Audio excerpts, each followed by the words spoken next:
ఆదికాండం 32 24 వచనాన్ని ఇప్పుడు మనం చదువుకున్నాం. ఏం చదివామా? చెప్పాలి, అందరు చెప్పాలి. మీకు ఒకవేళ వినబడకపోతే అక్కడ డిస్ప్లే చేస్తారు, అది చూసైనా చెప్పండి. రిఫరెన్స్ చెప్పాలి, అందరు చెప్పాలి. వినబట్లా, సరిగా వినబట్లా. మళ్ళొక్కసారి ఆదికాండం 32 వచనంలో ఇలా రాయబడింది. యాకోబు ఒక్కడు మిగిలిపోయెను, ఒక నరుడు తెల్లవారు వరకు అతనితో పెనుగులాడెను. ఒక నరుడు తెల్లవారు వరకు అతనితో పెనుగులాడెను. ఒక నరుడు తెల్లవారు వరకు అతనితో పెనుగులాడెను. ఈ 40 దినాల ఉపవాస ప్రార్థనలో నీ ఒక అనుభవంలోనికి రావాలి. అదే దేవునితో పెనుగులాడే అనుభవము. చప్పట్లు కొట్టి ప్రభునామని మహింపరుద్దాం. Praise the lord, praise the lord, praise the lord, praise the lord. ఏ అనుభవమా? దేవునితో పెనుగులాడే అనుభవం. చాలామందికి ప్రార్థన అంటే ఒక లిస్టు పెట్టుకొని అడగడమే అనుకుంటున్నారు. ఓకే, అది కూడా ప్రార్థన, ఒక టైప్ ఆఫ్ ప్రార్థన అది. కానీ ప్రార్థనలో కొన్ని లెవెల్స్ ఉన్నాయి, కొన్ని స్థాయిలు ఉన్నాయి ప్రార్థనలో. పెనుగులాడే అనుభవం, స్తోత్రం చెప్పండి. గోజాడే అనుభవం, పోరాడే అనుభవం, రోధించే అనుభవం, అంగలార్చే అనుభవం, దేవుని సన్నిధిలో బతిమాలుకునే అనుభవం, కన్నీరు విడిచే అనుభవం, హృదయాన్ని ఆత్మను కుమ్మరించే అనుభవం. ఇన్ని అనుభవాలు ఉంటాయి. ఏందనుకున్నారు? ప్రార్థన అనగానే అది కావాలి, ఇది కావాలి, ఇది కావాలి, అది కావాలి, ఇవు ఇవు ఇవు ఇవు అంటే సరిపోదు. ప్రార్థన అంటే ప్రార్థనలో ఎక్కి వెళ్ళాల్సిన అనుభవాలు కొన్ని ఉన్నాయి. తీవ్రతతో ప్రార్థించే అనుభవం, పట్టుదలతో ప్రార్థించే అనుభవం, ఆసక్తితో ప్రార్థించే అనుభవం. ఈ అనుభవాల్లోకి రావాలా, అప్పుడే గొప్ప కార్యాలను చూస్తావు. యాకోబు జీవితంలో ఒక అనుభవాన్ని మనం చూస్తున్నాం. అదే పెనుగులాడే అనుభవం. ఏ అనుభవం అమ్మా? పెనుగులాడే అనుభవం. ఆ అనుభవంలోనికి నువ్వు రావాలి. పోరాడే అనుభవం లేదా పెనుగులాడే అనుభవం. పోరాడే అనుభవము లేదా పెనుగులాడే అనుభవం. ఎలాంటి పెనుగులాడంటే ఇది? ఎలాంటి పెనుగులాట అంటే ఇది? దేని కొరకైతే దేవుని సన్నిధిలో పోరాడటం ప్రారంభించాడో దాన్ని పొందుకునేంత వరకు దేవుని విడువక పోరాడే అనుభవం. Praise the lord. యాకోబులో మనం చూస్తుంది ఎలాంటి పెనుగులాట అంటే, నీవు నన్ను ఆశీర్వదిస్తే గాని నేను నిన్ను పోనీయను. Praise the lord. ఏంటంట ఆయనలో ఉన్న తెగింపు? ఏంటి ఆయనలో ఉన్న పట్టుదల? ఏంటమ్మా ఆయనలో ఉన్న ఆసక్తి? నీవు నన్ను ఆశీర్వదిస్తే గాని నేను ఇక్కడి నుంచి నిన్ను పోనివ్వను. నువ్వు నన్ను ఆశీర్వదిస్తే గాని నేను నిన్ను వదలను. నువ్వు నన్ను ఆశీర్వదిస్తే గాని నేను నిన్ను వదలను. హల్లెలూయా. నువ్వు నన్ను ఆశీర్వదిస్తే కానీ వదలు. ఆయనలో ఏం కనబడుతుంది మనకి? ఒక పట్టుదల కనబడుతుంది, ఒక ఆసక్తి కనబడుతుంది, ఆయనలో ఒక తీవ్రత కనబడుతుంది. ఒక్క మాటలో చెప్పాలంటే అనుకున్నది సాధించే వరకు దేవుని పాదాలు విడువక పెనుగులాడే వ్యక్తి యాకోబు. అనుకున్నది సాధించేంత వరకు, తాను అడిగింది పొందుకునేంత వరకు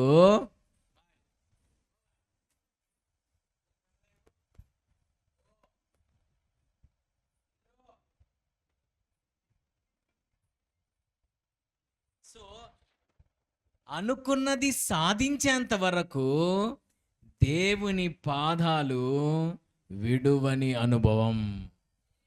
ప్రైజ్ ది లార్డ్. అనుకున్నది సాధించేంత వరకు, అడిగింది దేవుని దగ్గర నుంచి పొందుకునేంత వరకు దేవుని పాదాలు విడువక పోరాడే, గోజాడే, పెనుగులాడే, ఒక్క మాటలో చెప్పాలంటే ఒక మొండి పట్టుదల అనే పదాన్ని ఇక్కడ మనం వాడవచ్చు. దేవునికి స్తోత్రం. మొండోళ్ళు ఉంటారు కదండి, మొండోళ్ళు ఉంటారు. ఇంకా వాళ్ళు పట్టిందే పట్టు. నేను పట్టిన కుందేలుకి ఎన్ని కాళ్ళు? 3 కుందేలుకి ఎన్ని కాళ్ళు ఉంటాయి? 4 కాళ్ళు ఉంటాయి కదా కుందేలుకి. చూసారు ఎప్పుడైనా కుందేలుని? అసలు దొరకదు కదండి అసలు. అది సైతాన్ గాడికి కూడా మనం దొరకకూడదు. Praise the lord. అదేం చేస్తుంది తెలుసా? కుందేలు పరిగెత్తి పరిగెత్తి పరిగెత్తి పరిగెత్తి ఒక బండ సందులోకి వెళ్ళిపోద్దంట. పాపం ఈ సింహం ఎంత పర్సనాలిటీ. ఏం చేస్తుంది? వెళ్ళిద్ది ఆ బండ సందు దాకా, సందులో నుంచి వస్తూ ఉంటుంది. ఎప్పుడు వస్తుందో బయటికి వేసేద్దామని. అదేమో బయటికి రాదు. అది ఇంక బయటికి రాదు. బండ అనగా క్రీస్తు. క్రీస్తు యొక్క రక్షణలో ఉన్నవాడిని సాతాను ఏమీ చేయలేడు. క్రీస్తు కృపలో ఉన్నవాడిని సాతాను ఏం చేయలేడు. క్రీస్తు యొక్క కాపుదల్లో ఉన్నవాడిని సాతాను ఏం చేయలేడు. క్రీస్తును ఆశ్రయించిన వాడిని సాతాను ఏమీ చేయలేడు. కుందేలుకి 4 కాళ్ళు ఉంటాయి, కానీ కొంతమందిలో ఎంత మొండి పట్టుదల అంటే, నేను పట్టిన కుందేలుకి 3 కాళ్ళు. లేదయ్యా బాబు 4వది కనబడుతున్నా అంటే, నో, మీరు ఎన్నన్నా చెప్పండి 3. అంటే కొంతమంది పిల్లల్లో కూడా మొండితనం చూస్తుంటారు. నాకు అది కావాలంటే ఇంక అది కొనిపెట్టాల్సింది. ఒకరోజు ఒక చిన్న పిల్లోని నేను బయటికి తీసుకెళ్ళా. మా చుట్టాల అబ్బాయిలే.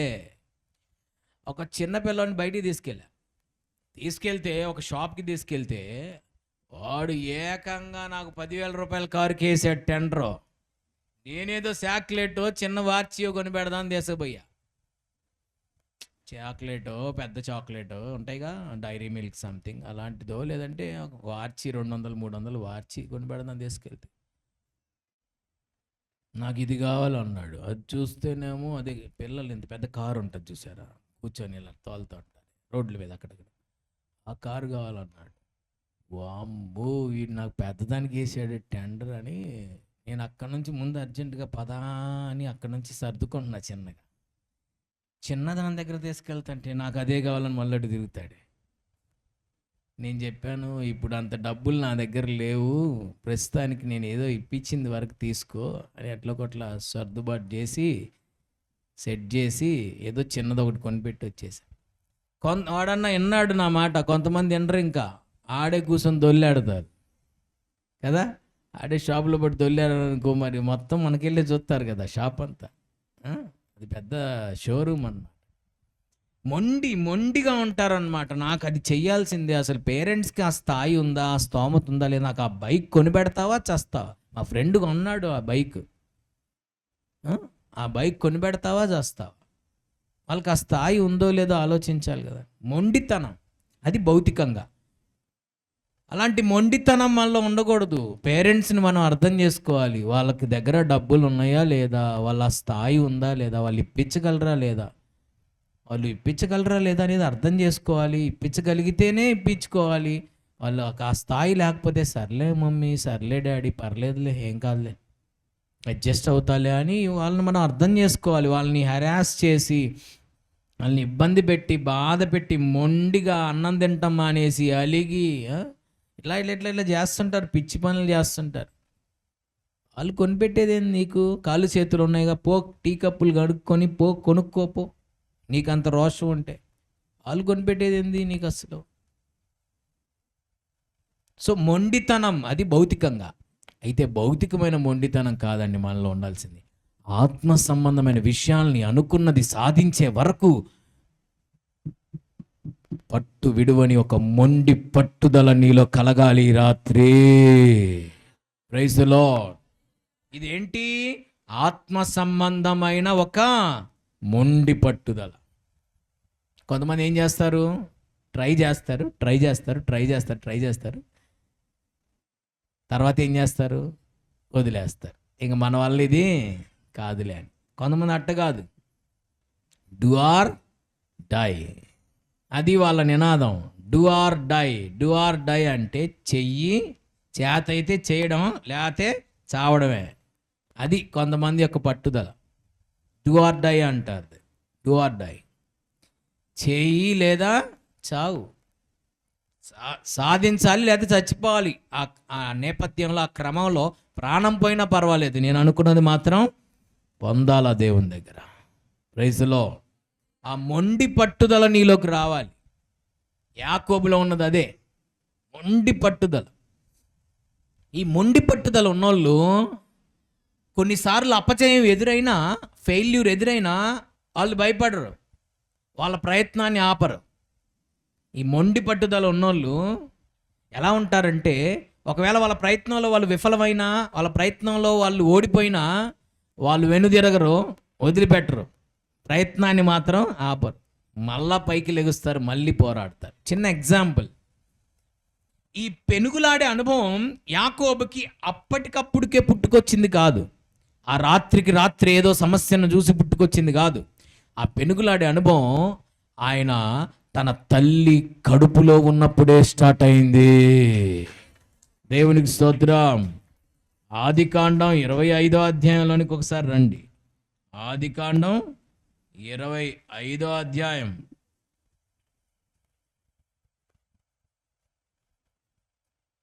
22వ వచనం. ఆదికాండం 25:22. ఆమె గర్భంలో శిశువులు ఒకరితోనొకడు పెనుగులాడిరి కనుక ఆమె, ఇలాగైతే నేను బ్రతుకుట ఎందుకని అనుకొని ఈ విషయమై యెహోవాను అడుగ వెళ్ళెను. Praise the lord. టాపిక్ మంది పెనుగులాట కదా, అదే వచ్చింది కాబట్టి చెబుతున్నా ఈ లైన్. రెబ్కమ్మ గారి కడుపులో కమల పిల్లలు ఉన్నారు. రెబ్కమ్మ గారి గర్భంలో ఎవరున్నారమ్మా? కమల పిల్లలు, ట్విన్ బేబీస్ ఉన్నారు. 2 కమల పిల్లలు, 2 మగ పిల్లలే. ఓకే, ఒకరేమో ఏశావు, ఇంకొకరేమో యాకోబు. వీళ్ళిద్దరంట ఆమె గర్భములో ఒకనితో ఒకడు పెనుగులాడుతూ ఉన్నారంట. హల్లెలూయా. ఎక్కడ కొట్టుకుంటున్నారు? పిల్లలు ఎప్పుడైనా మామూలుగా బయటకు వచ్చాక కొట్టుకుంటారు కదా. మామూలుగా అన్న తమ్ముడైనా, అక్క చెల్లైనా, అక్క తమ్ముడైనా, అన్న చెల్లైనా, ఎవరైనా సరే ఫ్యామిలీలో ఎలా ఉంటుంది అంటే, మీకు తెలియదేం కాదు, పిల్లలు గల్లోళ్ళు, పిల్లలు గల తల్లు, మీకు తెలియదేం కాదు. పిల్లలు ఎలా ఉంటారంటే టామ్ అండ్ జెర్రీ లాగా కొట్టుకుంటూ ఉంటారు. ప్రేమగా ఉండేవాళ్ళు చాలా తక్కువ కదమ్మా. వాడికి ఇచ్చావు, వాడంటే నీకు ఎక్కువ ఇష్టం, అదంటే నీకు ఎక్కువ ఇష్టం, వాడంటేనే నీకు ఇష్టం, ఆమె అంటేనే నీకు ఇష్టం, చిన్నోడు అంటేనే ఇష్టం, పెద్దోడు అంటేనే ఇష్టం, అక్క అంటేనే ఇష్టం, చెల్లి అంటేనే నీకు బాగా ఇష్టం. నువ్వు నన్ను కనలేదా? నేను నీ బిడ్డను కాదా? వాడే నీకు పుట్టాడులే, నేను బొట్లా నీకు. ఇలాంటి డైలాగ్స్ ఏం చిన్న పిల్లలండి.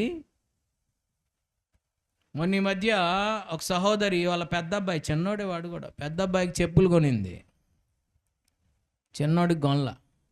చిన్నోడు ఏమంటున్నాడు తెలుసా? వాడేలే నీకు పుట్టింది, నీకు పుట్టలేదు, నేను నీ కొడుకుని కాదు, వద్దు నువ్వెన్ని చెప్పినా నేను అన్నో, వాడంటేనే నీకు ఇష్టం. అసలు ఎంత పెద్ద మాటలు. సరే పెద్దయ్యాక కొట్టుకుంటే అది వేరే విషయం. పిల్లలు మామూలుగా కామన్గా ఒకళ్ళు అంటే కొట్టుకుంటూ ఉంటారు, ఇంకంతే. ఇంట్లో 2 ఉన్నారంటే కొట్టుకుంటానే ఉంటారు, తిట్టుకుంటానే ఉంటారు. అయితే ఈ పెనుగులాట బయటకు వచ్చినాక కాదంట వీళ్ళిద్దరికి, ఈ 2 బ్రదర్స్కి, ఏశావు యాకోబు యొక్క పెనుగులాట, ఫైట్ అనేది ఎక్కడ స్టార్ట్ అయింది? కడుపులోనే. కడుపులో అక్కడ రాసుంది, ఆమె గర్భములో శిశువులు ఒకనితో ఒకడు పెనుగులాడిరి. కడుపులోనే కొట్టుకుంటున్నారు ఇద్దరు. ఎందుకు కొట్టుకుంటున్నారు? చాక్లెట్ కోసమో, బిస్కెట్ కోసమో, ఒక కారు కోసమో, ఒక టాయ్ కోసమో కాదు. దేనికోసం కొట్టుకుంటున్నారంటే, నేను ముందెళ్తాను బయటికి. మరి నాయన ఏదో ఒకటి రావచ్చు కదా, ఎప్పుడొకప్పుడు రావచ్చు కదా అంటే, లేదు, మహా అయితే ఒక 1 minute గ్యాప్తో వస్తారేమో, హాఫ్ మినిట్ గ్యాప్తో వస్తారేమో, లేదా 2 నిమిషాలు గ్యాప్తో వస్తారేమో. నేను వెళ్తాను. ఇక్కడ కూడా ఒక లాజిక్ ఉంది. ఏంటంటే, ముందెళ్ళినోడికి 200 ఆశీర్వాదం ఉంది. అది సంగతి. కొట్టుకోవడానికి గల కారణం ఏంటంటే, ముందెళ్ళినోడు ఏమవుతాడు? ముందు బయటకు వచ్చినోడు జ్యేష్ఠ పుత్రుడు అవుతాడు. ఫస్ట్ బోర్న్ బేబీకి, జ్యేష్ఠుడికి 200 ఆశీర్వాదం ఉంటుంది. ఇప్పుడు వీళ్ళు కొట్టుకుంటుంది దేనికోసం అంటే, దేవుని ఆశీర్వాదం కొరకు. Praise the Lord. దేనికోసం అమ్మా? చాక్లెట్ కోసమో, బిస్కెట్ కోసమో కాదు కొట్టుకుంటుంది. దేనికోసం అంటే, దేవుడిచ్చే 200 ఆశీర్వాదం కోసం కొట్టుకుంటున్నారు వీళ్ళు. అది కూడా ఎంత చిన్నవాళ్ళు? మంత్స్ బేబీస్ అన్నమాట. లోపల గర్భములో కొట్టుకుంటున్నారంట. దేని కొరకు అంటే, భౌతికమైన విషయాల కొరకు కాదు, దేవుని కృప కొరకు కొట్టుకుంటున్నారు. దేవుని ఆశీర్వాదం కొరకు వారు పెనుగులాడుతున్నారు. ఈ పెనుగులాట అనేది గర్భంలో ఉన్నప్పుడే స్టార్ట్ అయింది. ఓకే. అయితే బాధకరమైన విషయం ఏంటంటే, ఆ ఫైట్లో యాకోబు ఓడిపోయాడు, ఏశావు గెలిచాడు. ఆ పోరాటంలో, ఆ పెనుగులాటలో యాకోబు, ఇందా మనం చెప్పుకున్నాం చూసారా, దేవునితో పోరాడాడు ఒక ఆయన అని 32 అధ్యాయాలు. ఆయన యాకోబు ఆ ఫైట్లో, ఆ పోరాటంలో ఓడిపోయాడు, ఓటమిని చూశాడు. ప్రారంభంలోనే ఆయనకి ఏం ఎదురైంది? యాకోబుకి ఓటమి ఎదురైంది. అయితే యాకోబు చెప్పా కదా, ఏముంది ఆయనలో? మొండి పట్టుదల. ప్రారంభంలోనే అపజయం ఎదురైనా ఆయన హోప్ని కోల్పోలేదు, ఫెయిత్ని కోల్పోలేదు, విశ్వాసం కోల్పోలేదు, నిరీక్షణ కోల్పోలేదు. నిరీక్షణతో ఉన్నాడు, విశ్వాసంతో ఉన్నాడు. నా దేవుడు ఏదో ఒక రోజు నాకు విజయాన్ని ఇస్తాడు, ఏదో ఒక రోజు యేసయ్య నన్ను నిలబెడతాడు, ఏదో ఒక రోజు నేను పోగొట్టుకున్న ఆశీర్వాదం ఒక రోజు నాకు దేవుడిస్తాడు, ఏదో ఒక రోజు ఈ అపజయాన్ని దేవుడు విజయంగా మారుస్తాడని హోప్తో ఉన్నాడు. మొండి పట్టుదలతో ఆయన ముందుకెళ్ళాడు. ఒకరోజు రానే వచ్చింది, దేవుడు అంటున్నాడు, నేను నిన్ను ఆశీర్వదిస్తున్నాను. ఏమన్నాడు? నువ్వు నన్ను ఆశీర్వదిస్తే కానీ నేను నిన్ను పోనీనంటే, సర్లే అని నేను నిన్ను ఆశీర్వదిస్తున్నానని ఆశీర్వదించి ఆయన వెళ్ళిపోయాడంట. చూడండి, ప్రారంభంలో ఆయన ఫెయిల్యూర్ని చూశాడు, అపజయాన్ని చూశాడు. ఆయన నిరాశపడలా, నిరుత్సాహపడలా. ఏదో ఒక రోజు నా దేవుడు నన్ను ఆశీర్వదిస్తాడు, ఏదో ఒక రోజు నాకు విజయం ఇస్తాడు అని నిరీక్షణతో ఆయన పోరాడాడు. ఒక రోజు రానే వచ్చింది, దేవుడు ఆయన్ని ఆశీర్వదించాడు. దేవుడు ఆయన అపజయాన్ని విజయముగా. కానీ ఇక్కడ రెబ్కమ్మ ఉంది కదా, ఆ రెబ్కమ్మ ద్వారా మనం నేర్చుకునే విషయం ఏంటంటే, కడుపులో శిశువులు కొట్టుకుంటుంటే ఏమంటుందో తెలుసా? ఆమె, ఎలాగైతే నేను బ్రతుకుట ఎందుకు? వామ్మో, ఏంటి కొట్టుకోవడం? ఈ లోపల ఎట్ట కొట్టుకుంటుంటే ఇంకా బయటకు వచ్చాక ఎట్ట కొట్టుకుంటారో? ఏంటి ఫైటింగు? వామ్మో, ఈ ఫైటింగ్ని నేను తట్టుకోలేకపోతున్నాను, ఇంక ఇలాగైతే నేను బ్రతకటం ఎందుకు? బతకడం ఎందుకు నేను అని అనుకుంటుంది. ఇక్కడ నేను ఎలా మీకు చెప్పాలనుకుంటున్నానంటే, అదొక చిన్న సమస్య. కడుపులో శిశువులు పెనుగులాడుతున్నారు, అదొక చిన్న సమస్య. దానికే ఆమె ఎంత డిప్రెషన్లోకి వెళ్ళిందంటే, ఇంకా నేను ఇలాగైతే బతకడం ఎందుకు ఇంక నేను? ఏమండి సముద్రం అన్న తర్వాత అలలు కామన్, జీవితం అన్న తర్వాత శ్రమలు కామన్ అండి. సముద్రం అన్న తర్వాత అలలు కామన్. అలలు రాకుండా సముద్రంలో ఉంటుందా? అలలు రాకుండా సముద్రం ఉంటుందా? ఉండదు. అలలు లేకుండా సముద్రం లేదు. సముద్రంలో అలలు రావడం కామన్ అండి, జీవితంలో శ్రమలు రావడం కామన్. నువ్వు భయపడాల్సిన అవసరం లేదు అలల్ని చూసి, శ్రమలను చూసి. ఎందుకో తెలుసా? నీ యేసు అలలపై నడిచిన వాడు, అలలపై నిన్ను కూడా నడపగలిగిన వాడు. Praise the Lord. ఎవరండి యేసయ్య? అలలపైనే నడిచిన యేసు ఆయన. పేతురును కూడా అలల మీద నడిపించిన వాడు నిన్ను కూడా అలల మీద నడిపించగలడు. అలలను, శ్రమలను చూసి భయపడద్దు.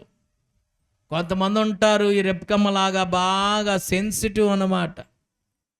సెన్సిటివ్, చాలా సెన్సిటివ్గా ఉంటారు, చాలా సున్నితంగా ఉంటారు. అలా ఉండకూడదు, స్ట్రాంగ్గా ఉండాలి. మనం ప్రతిరోజు ప్రార్థన చేసుకోండి.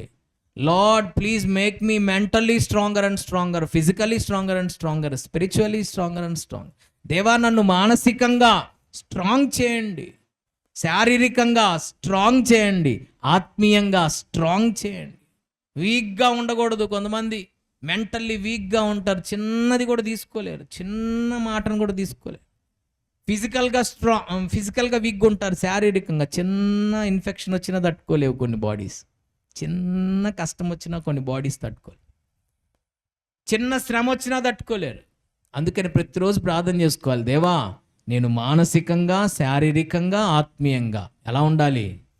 బలంగా ఉండాలయ్యా, బలహీనంగా ఉండవద్దు నన్ను. Make me stronger and stronger, physically, spiritually, mentally stronger and strong. బలవంతుడిగా నన్ను చేయయ్యా, బలవంతురాలుగా చేయ అని ప్రార్థన చేసుకోవాలా. సరేనా?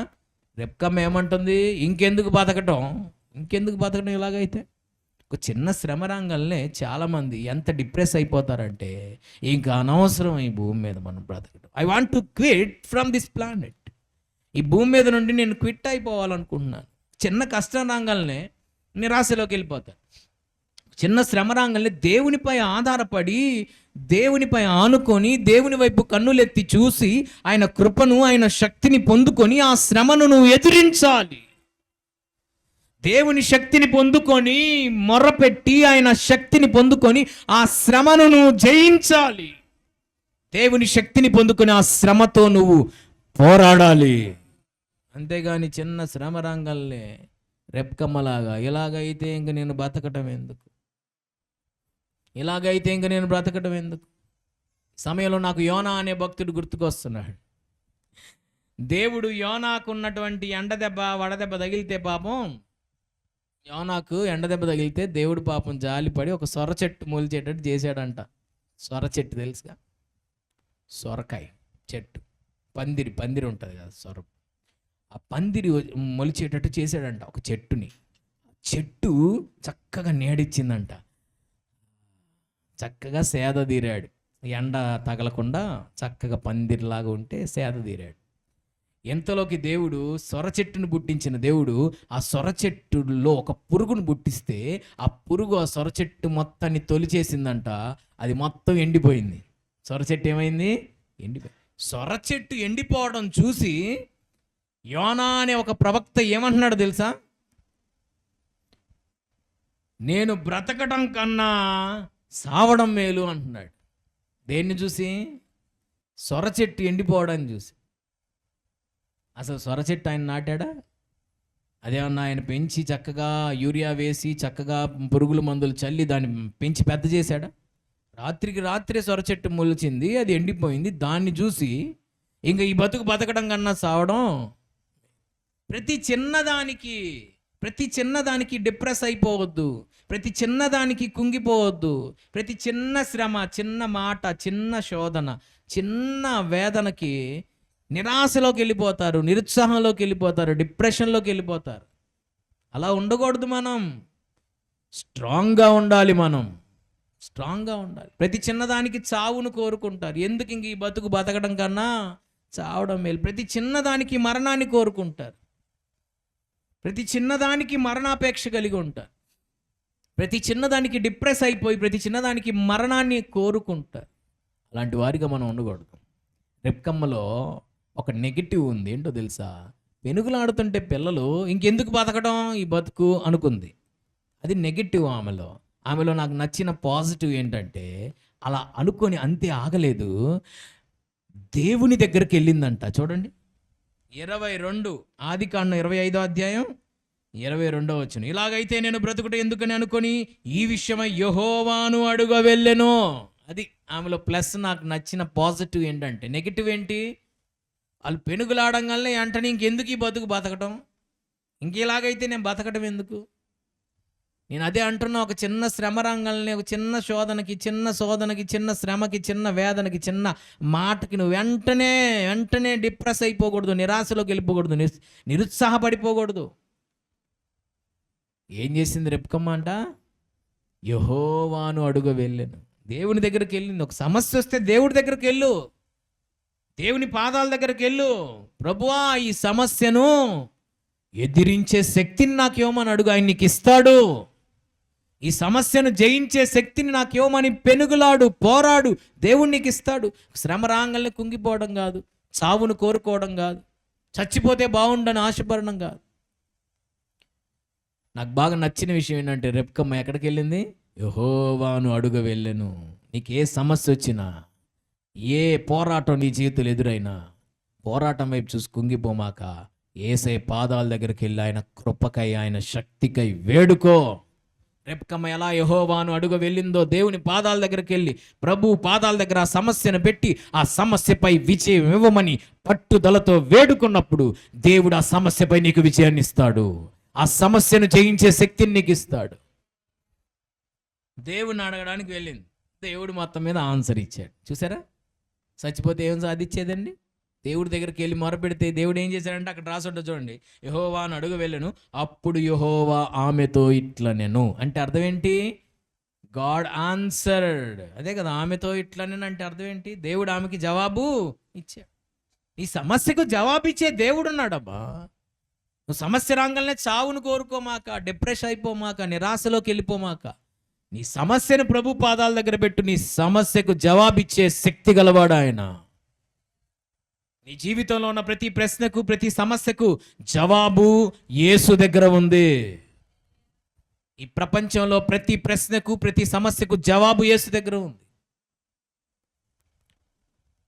నీ జీవితంలో లాక్ పడిన ఆ సమస్యకు, ఆ లాక్ తాళ బుర్రకి తాళం ఎక్కడుంది? యేసు దగ్గర ఉంది. యేసు సన్నిధిలో నువ్వు మొరపెడితే యేసు దగ్గర తాళం ఉంది. ఆ తాళంతో వచ్చి ఆయన ఆ తాళ బుర్రని అన్లాక్ చేస్తాడు నీ జీవితంలో. Praise the Lord. నీ తలకాయ తీసుకుపోయి ఆ తాళ్ళ బుర్ర కొట్టుకుంటే తాళ్ళ బుర్ర ఓపెన్ అవ్వదు, నీ తలకాయ పగిలిద్ది. ప్రార్థన చేస్తే ప్రభు దాన్ని ఓపెన్ చేస్తాడు. Praise the Lord. తాళం యేసుంది తలుపుకి, దాన్ని తీసే మార్గం ఏంటి? తలకాయ తీసుకెళ్ళి డోరు కొట్టుకుంటే ఓపెన్ అయిద్దా? తలకాయ తీసుకెళ్ళి తాళాన్ని కొట్టుకుంటే ఓపెన్ అయిద్దా? ప్రభు పాదాలు పట్టుకుంటే ఆయన వచ్చి ఓపెన్ చేస్తాడు ఆ లాక్ని, ఆ తాళాన్ని ప్రభు ఓపెన్ చేస్తాడు నీ లైఫ్లో. రెబ్కమ్మలో నాకు బాగా నచ్చిన విషయం ఏంటంటే, కొంచెం డిప్రెస్ అయింది ఫస్ట్, ఎందుకు ఈ బతకటం అనుకుంది. తర్వాత యెహోవాను అడుగ వెళ్ళినప్పుడు యెహోవా ఆమెకు జవాబు ఇచ్చాడు. దేవుని సన్నిధికి వచ్చి మొరపెడితే ఆయన నీకు జవాబిస్తాడు. సరే, టాపిక్ డైవర్ట్ అవుతుంది కాబట్టి అలా పక్కన పెట్టేద్దాం రెబ్కమ్మ గారు. ఈ పెనుగులాడే అనుభవం యాకోబులో అప్పటికప్పుడుకి ఆ సమస్య వచ్చిందని ఆ రాత్రికి రాత్రే పుట్టుకొచ్చింది కాదు. ఆ పెనుగులాడే అనుభవం ఎక్కడ స్టార్ట్ అయింది? తల్లి గర్భములోనే ఆ పెనుగులాడే అనుభవం ఆయన ప్రారంభించాడు. అయినా మొదట్లో అపజయం ఎదురైనా ఆయన నిరుత్సాహపడలేదు, డిప్రెస్ అవ్వలేదు. అలానే పెనుగులాడే అనుభవంలో కొనసాగాడు. ఒకానొక రోజు రానే వచ్చింది, ఆ రాత్రంతా దేవుని సన్నిధిలో పెనుగులాడాడు. మీరు అనుకుంటారేమో, ఏమండి పాస్టర్ గారండి, మరి యాకోబు ఒక్క రాత్రి పెనుగులాడితేనే ప్రభు జవాబు ఇచ్చేశాడే, నేను 40 రోజులు పెనుగులాడుతున్నాను, నాకు జవాబు రావట్లేదని మీరు అనుకుంటారేమో. యాకోబు ఒక్క రాత్రి పెనుగులాడితేనే జవాబు వచ్చింది అనుకోమాకండి. నేను చెప్పా కదా, ఈ పెనుగులాట అప్పటికప్పుడు పుట్టుకొచ్చింది కాదు, అది ఆయన జీవితంలో నిరంతరము ఆయన కలిగి ఉన్న ఒక ఎక్స్పీరియన్స్, అది ఒక అనుభవం. ఏమండి, మిమ్మల్ని అసలు ప్రార్థన అంటే అలవాటు లేనోడిని నైట్ మొత్తం ప్రార్థనలో కూర్చొని చేయమంటే చేయగలుగుతాడా? నైట్ మొత్తం ప్రార్థనలు కూర్చొని చేయమని చేయగలుగుతాడా? ఒక యవనస్తుడు వచ్చి నాతో ఏమన్నాడు తెలుసా? గంటన్నా ప్రార్థన చేయమ్మా అంటే, వామ్మో గంట గంట ఏం చెప్పాలన్నా? ఉన్నాయి మొత్తం చెప్పి 5 నిమిషాలు అయిపోయినాయి, ఇంక మళ్ళీ నా 55 నిమిషాలు ఏం చేయాలి? మళ్ళీ అయ్యే చెప్పమంటావా? దేవుడికి ఏమన్నా మతి మరుపా? దేవుడికి ఏమైనా గుర్తుండదా మళ్ళీ మళ్ళీ చెప్పడానికి అదే అంశాన్ని అని అన్నాడు.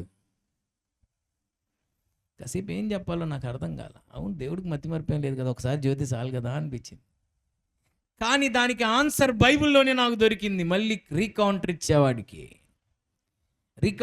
అతనికి ఏమన్నా తెలుసా?